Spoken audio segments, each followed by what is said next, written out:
Recording by Merendo07. The Tomb by H.P. Lovecraft. In relating the circumstances which have led to my confinement within this refuge for the demented, I am aware that my present position will create a natural doubt of the authenticity of my narrative. It is an unfortunate fact that the bulk of humanity is too limited in its mental vision to weigh with patience and intelligence those isolated phenomena, seen and felt only by a psychologically sensitive few, which lie outside its common experience. Men of broader intellect know that there is no sharp distinction betwixt the real and the unreal, that all things appear as they do only by virtue of the delicate individual physical and mental media through which we are made conscious of them. But the prosaic materialism of the majority condemns as madness the flashes of supersight which penetrate the common veil of obvious empiricism. My name is Jervis Dudley, and from earliest childhood I have been a dreamer and a visionary. Wealthy beyond the necessity of a commercial life, and temperamentally unfitted for the formal studies and social recreations of my acquaintances, I have dwelt ever in realms apart from the visible world, spending my youth and adolescence in ancient and little-known books, and in roaming the fields and groves of the region near my ancestral home. I do not think that what I read in these books or saw in these fields and groves was exactly what other boys read and saw there, but of this I must say little, since detailed speech would but confirm those cruel slanders upon my intellect which I sometimes overhear from the whispers of the stealthy attendants around me. It is sufficient for me to relate events without analyzing causes.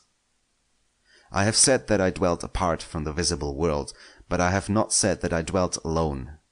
This no human creature may do, for lacking the fellowship of the living, he inevitably draws upon the companionship of things that are not or are no longer living. Close by my home there lies a singular wooded hollow, in whose twilight depths I spent most of my time, reading, thinking, and dreaming. Down its moss-covered slopes my first steps of infancy were taken, and around its grotesquely gnarled oak trees my first fancies of boyhood were woven. Well did I come to know the presiding dryads of those trees, and often have I watched their wild dances in the struggling beams of a waning moon. But of these things I must not now speak. I will tell only of the lone tomb in the darkest of the hillside thickets, the deserted tomb of the Hydes, an old and exalted family whose last direct descendant had been laid within its black recesses many decades before my birth. The vault to which I refer is of ancient granite, weathered and discolored by the mists and dampness of generations. Excavated back into the hillside, the structure is visible only at the entrance. The door, a ponderous and forbidding slab of stone, hangs upon rusted iron hinges, and is fastened ajar in a queerly sinister way by means of heavy iron chains and padlocks, according to a gruesome fashion of half a century ago. The abode of the race whose scions are here inurned had once crowned the declivity which holds the tomb, but had long since fallen victim to the flames which sprang up from a disastrous stroke of lightning. Of the midnight storm which destroyed this gloomy mansion, the older inhabitants of the region sometimes speak in hushed and uneasy voices, alluding to what they call divine wrath, in a manner that in later years vaguely increased the always strong fascination which I felt for the forest-darkened sepulchre. One man only had perished in the fire. When the last of the Hydes was buried in this place of shade and stillness, the sad urnful of ashes had come from a distant land, to which the family had repaired when the mansion burned down. No one remains to lay flowers before the granite portal, and few care to brave the depressing shadows which seem to linger strangely about the water-worn stones. I shall never forget the afternoon when I first stumbled upon the half-hidden house of death. It was in midsummer, when the alchemy of nature transmutes the sylvan landscape to one vivid and almost homogeneous mass of green, when the senses are well nigh intoxicated with the surging seas of moist verdure, and the subtly indefinable odors of the soil and the vegetation. In such surroundings, the mind loses its perspective. Time and space become trivial and unreal, and echoes of a forgotten prehistoric past beat insistently upon the enthralled consciousness. All day I had been wandering through the mystic groves of the hollow, thinking thoughts I need not discuss, and conversing with things I need not name. In years a child of 10, I had seen and heard many wonders unknown to the throng, and was oddly aged in certain respects. When, upon forcing my way between the two savage clumps of briars, I suddenly encountered the entrance of the vault, I had no knowledge of what I had discovered. The dark blocks of granite, the door so curiously ajar, and the funereal carvings above the arch, aroused in me no associations of mournful or terrible character. Of graves and tombs I knew and imagined much, but had on account of my peculiar temperament been kept from all personal contact with churchyards and cemeteries. The strange stone house on the woodland slope was to me only a source of interest and speculation, and its cold, damp interior, into which I vainly peered through the aperture so tantalizingly left, contained for me no hint of death or decay. But in that instant of curiosity was born the madly unreasoning desire which has brought me to this hell of confinement. Spurred on by a voice which must have come from the hideous soul of the forest, I resolved to enter the beckoning gloom in spite of the ponderous chains which barred my passage. In the waning light of day, I alternately rattled the rusty impediments with a view to throwing wide the stone door, and essayed to squeeze my slight form through the space already provided, but neither plan met with success. At first curious, I was now frantic, and when in the thickening twilight I returned to my home, I had sworn to the 100 gods of the grove that at any cost I would some day force an entrance to the black, chilly depths that seemed calling out to me.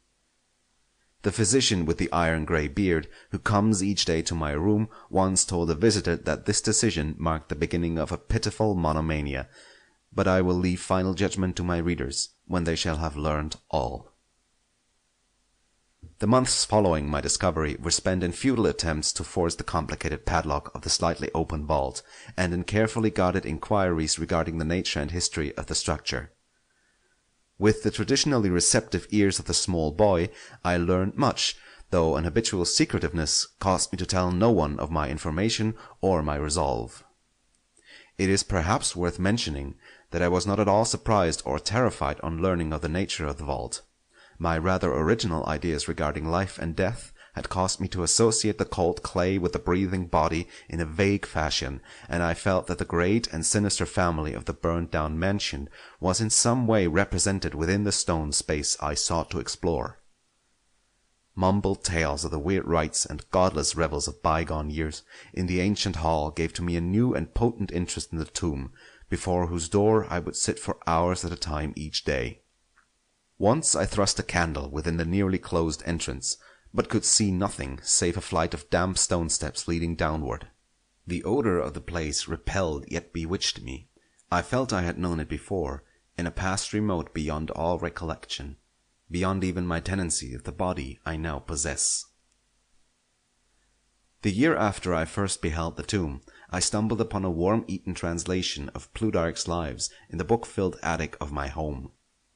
Reading the life of Theseus, I was much impressed by that passage telling of the great stone beneath which the boyish hero was to find his tokens of destiny whenever he should become old enough to lift its enormous weight.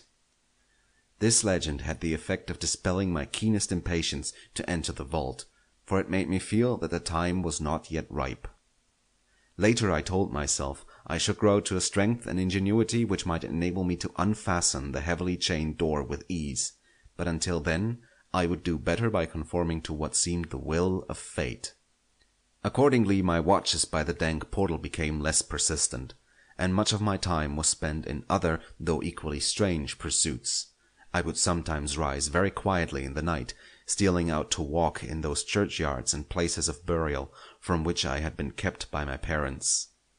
What I did there I may not say, for I am not now sure of the reality of certain things, but I know that on the day after such a nocturnal ramble, I would often astonish those about me with my knowledge of topics almost forgotten for many generations.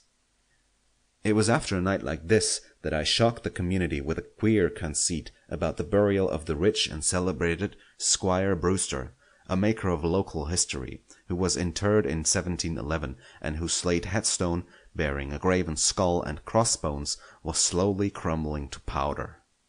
In a moment of childish imagination, I vowed not only that the undertaker, Goodman Simpson, had stolen the silver-buckled shoes, silken hose, and satin small clothes of the deceased before burial, but that the squire himself, not fully inanimate, had turned twice in his mound-covered coffin on the day after interment. But the idea of entering the tomb never left my thoughts, being indeed stimulated by the unexpected genealogical discovery that my own maternal ancestry possessed at least a slight link with the supposedly extinct family of the Hydes. Last of my paternal race, I was likewise the last of this older and more mysterious line. I began to feel that the tomb was mine, and to look forward with hot eagerness to the time when I might pass within that stone door and down those slimy stone steps in the dark. I now formed the habit of listening very intently at the slightly open portal, choosing my favorite hours of midnight stillness for the odd vigil. By the time I came of age, I had made a small clearing in the thicket before the mold-stained facade of the hillside, allowing the surrounding vegetation to encircle and overhang the space like the walls and roof of a sylvan bower. This bower was my temple, the fastened door my shrine, and here I would lie outstretched on the mossy ground, thinking strange thoughts and dreaming strange dreams. The night of the first revelation was a sultry one. I must have fallen asleep from fatigue, for it was with a distinct sense of awakening that I heard the voices. Of those tones and accents I hesitate to speak, of their quality I will not speak, but I may say that they presented certain uncanny differences in vocabulary, pronunciation, and mode of utterance.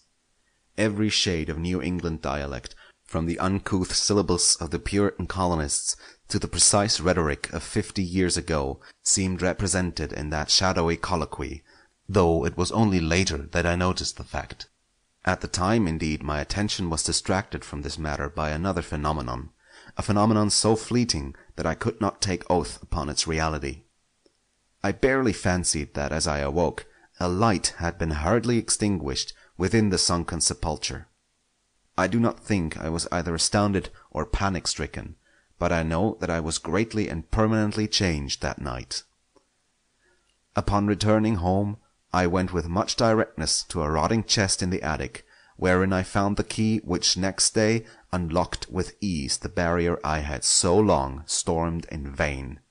It was in the soft glow of late afternoon that I first entered the vault on the abandoned slope. A spell was upon me, and my heart leaped with an exultation I can but ill describe. As I closed the door behind me and descended the dripping steps by the light of my lone candle, I seemed to know the way, and though the candle sputtered with the stifling reek of the place, I felt singularly at home in the musty charnel house air. Looking about me, I beheld many marble slabs bearing coffins, or the remains of coffins. Some of these were sealed and intact, but others had nearly vanished, leaving the silver handles and plates isolated amidst certain curious heaps of whitish dust. Upon one plate I read the name of Sir Geoffrey Hyde, who had come from Sussex in 1640, and died here a few years later. In a conspicuous alcove was one fairly well preserved and untenanted casket, adorned with a single name, which brought to me both a smile and a shudder. An odd impulse caused me to climb upon the broad slab, extinguish my candle, and lie down within the vacant box. In the grey light of dawn I staggered from the vault and locked the chains of the door behind me. I was no longer a young man, though but 21 winters had chilled my bodily frame. Early rising villagers who observed my homeward progress looked at me strangely and marveled at the signs of ribald revelry which they saw in one whose life was known to be sober and solitary. I did not appear before my parents till after a long and refreshing sleep. Henceforward I haunted the tomb each night, seeing, hearing, and doing things I must never reveal. My speech, always susceptible to environmental influences, was the first thing to succumb to the change, and my suddenly acquired archaism of diction was soon remarked upon. Later a queer boldness and recklessness came into my demeanor, till I unconsciously grew to possess the bearing of a man of the world, despite my lifelong seclusion. My formerly silent tongue waxed voluble with the easy grace of a Chesterfield or the godless cynicism of a Rochester. I displayed a peculiar erudition utterly unlike the fantastic, monkish lore over which I had pored in youth, and covered the fly-leaves of my book with facile impromptu epigrams, which brought up suggestions of Gay, Prior, and the sprightliest of the Augustan wits and rimesters.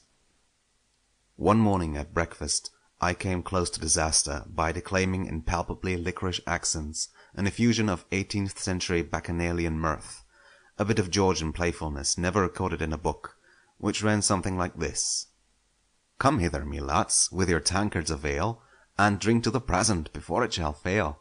Pile each on your platter a mountain of beef, for 'tis eating and drinking that bring us relief. So fill up your glass, for life will soon pass. When you're dead, you'll ne'er drink to your king or your lass. Anacreon had a red nose, so they say, but what's a red nose if you're happy and gay? God split me, I'd rather be red whilst I'm here, than white as a lily and dead half a year. So Betty, my miss, come give me a kiss. In hell there's no innkeeper's daughter like this. Young Harry, propped up, just as straight as he's able, will soon lose his wig and slip under the table. But fill up your goblets and pass 'em around, better under the table than under the ground. So revel and chaff as ye thirstily quaff, under 6 feet of dirt 'tis less easy to laugh. The fiend strike me blue, I'm scarce able to walk, and damn me if I can stand up upright or talk. Here, landlord, bid Betty to summon a chair, I'll try home for a while, for my wife is not there. So lend me a hand, I'm not able to stand, but I'm gay whilst I linger on top of the land." About this time I conceived my present fear of fire and thunderstorms. Previously indifferent to such things, I had now an unspeakable horror of them, and would retire to the innermost recesses of the house whenever the heavens threatened an electrical display. A favourite haunt of mine during the day was the ruined cellar of the mansion that had burned down, and in fancy I would picture the structure as it had been in its prime. On one occasion I startled a villager by leading him confidently to a shallow sub-cellar of whose existence I seemed to know, in spite of the fact that it had been unseen and forgotten for many generations. At last came that which I had long feared. My parents, alarmed at the altered manner and appearance of their only son, commenced to exert over my movements a kindly espionage which threatened to result in disaster. I had told no one of my visits to the tomb, having guarded my secret purpose with religious zeal since childhood, but now I was forced to exercise care in threading the mazes of the wooded hollow, that I might throw off a possible pursuer. My key to the vault I kept suspended from a cord about my neck, its presence known only to me. I never carried out of the sepulchre any of the things I came upon whilst within its walls. One morning, as I emerged from the damp tomb and fastened the chain of the portal with none too steady hand, I beheld in an adjacent thicket the dreaded face of a watcher. Surely the end was near, for my bower was discovered, and the objective of my nocturnal journeys revealed. The man did not accost me, so I hastened home in an effort to overhear what he might report to my careworn father. Were my sojourns beyond the chained door about to be proclaimed to the world? Imagine my delighted astonishment on hearing the spy inform my parent in a cautious whisper that I had spent the night in the bower outside the tomb, my sleep-filmed eyes fixed upon the crevice where the padlocked portal stood ajar. By what miracle had the watcher been thus deluded?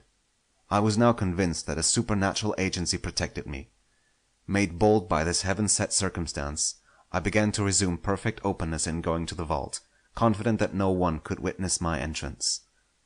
For a week I tasted to the full the joys of that charnel conviviality which I must not describe, when the thing happened, and I was borne away to this accursed abode of sorrow and monotony. I should not have ventured out that night, for the taint of thunder was in the clouds, and a hellish phosphorescence rose from the rank swamp at the bottom of the hollow. The call of the dead, too, was different. Instead of the hillside tomb, it was the charred cellar on the crest of the slope whose presiding demon beckoned to me with unseen fingers. As I emerged from an intervening grove upon the plain before the ruin, I beheld in the misty moonlight a thing I had always vaguely expected. The mansion, gone for a century, once more reared its stately height to the raptured vision, every window ablaze with the splendor of many candles. Up the long drive rolled the coaches of the Boston gentry, whilst on foot came a numerous assemblage of powdered exquisites from the neighboring mansions. With this throng I mingled, though I knew I belonged with the hosts rather than with the guests. Inside the hall were music, laughter, and wine on every hand. Several faces I recognized, though I should have known them better had they been shriveled or eaten away by death and decomposition. Amidst a wild and reckless throng, I was the wildest and most abandoned. Gay blasphemy poured in torrents from my lips, and in my shocking sallies I heeded no law of God, man, or nature. Suddenly, a peal of thunder, resonant even above the din of the swinish revelry, clave the very roof and laid a hush of fear upon the boisterous company. Red tongues of flame and searing gusts of heat engulfed the house, and the roisterers, struck with terror at the descent of a calamity which seemed to transcend the bounds of unguided nature, fled shrieking into the night. I alone remained, riveted to my seat by a grovelling fear which I had never felt before. And then a second horror took possession of my soul. Burnt alive to ashes, my body dispersed by the four winds, I might never lie in the tomb of the Hydes. Was not my coffin prepared for me? Had I not a right to rest till eternity amongst the descendants of Sir Geoffrey Hyde? Aye, I would claim my heritage of death, even though my soul goes seeking through the ages for another corporeal tenement to represent it on that vacant slab in the alcove of the vault. Jervis Hyde should never share the sad fate of Palinurus. As the phantom of the burning house faded, I found myself screaming and struggling madly in the arms of two men, one of whom was the spy who had followed me to the tomb. Rain was pouring down in torrents, and upon the southern horizon were flashes of the lightning that had so lately passed over our heads. My father, his face lined with sorrow, stood by as I shouted my demands to be laid within the tomb, frequently admonishing my captors to treat me as gently as they could. A blackened circle on the floor of the ruined cellar told of a violent stroke from the heavens, and from this spot a group of curious villagers with lanterns were prying a small box of antique workmanship which the thunderbolt had brought to light. Ceasing my futile and now objectless writhing, I watched the spectators as they viewed the treasure trove, and was permitted to share in their discoveries. The box, whose fastenings were broken by the stroke which had unearthed it, contained many papers and objects of value, but I had eyes for one thing alone. It was the porcelain miniature of a young man in a smartly curled bag wig, and bore the initials J.H. The face was such that as I gazed, I might well have been studying my mirror. On the following day I was brought to this room with the barred windows, but I have been kept informed of certain things through an aged and simple-minded servitor, for whom I bore a fondness in infancy, and who, like me, loves the churchyard. What I have dared relate of my experiences within the vault has brought me only pitying smiles. My father, who visits me frequently, declares that at no time did I pass the chained portal, and swears that the rusted padlock had not been touched for 50 years when he examined it. He even says that all the village knew of my journeys to the tomb, and that I was often watched as I slept in the bower outside the grim facade, my half-open eyes fixed on the crevice that leads to the interior. Against these assertions I have no tangible proof to offer, since my key to the padlock was lost in the struggle on that night of horrors. The strange things of the past which I learned during those nocturnal meetings with the dead he dismisses as the fruits of my lifelong and omnivorous browsing amongst the ancient volumes of the family library. Had it not been for my old servant Hiram, I should have by this time become quite convinced of my madness. But Hiram, loyal to the last, has held faith in me, and has done that which impels me to make public at least a part of my story. A week ago he burst open the lock which chains the door of the tomb perpetually ajar, and descended with a lantern into the murky depths. On a slab in an alcove he found an old but empty coffin, whose tarnished plate bears the single word Jervas. In that coffin and in that vault they have promised me I shall be buried. End of The Tomb by H.P. Lovecraft.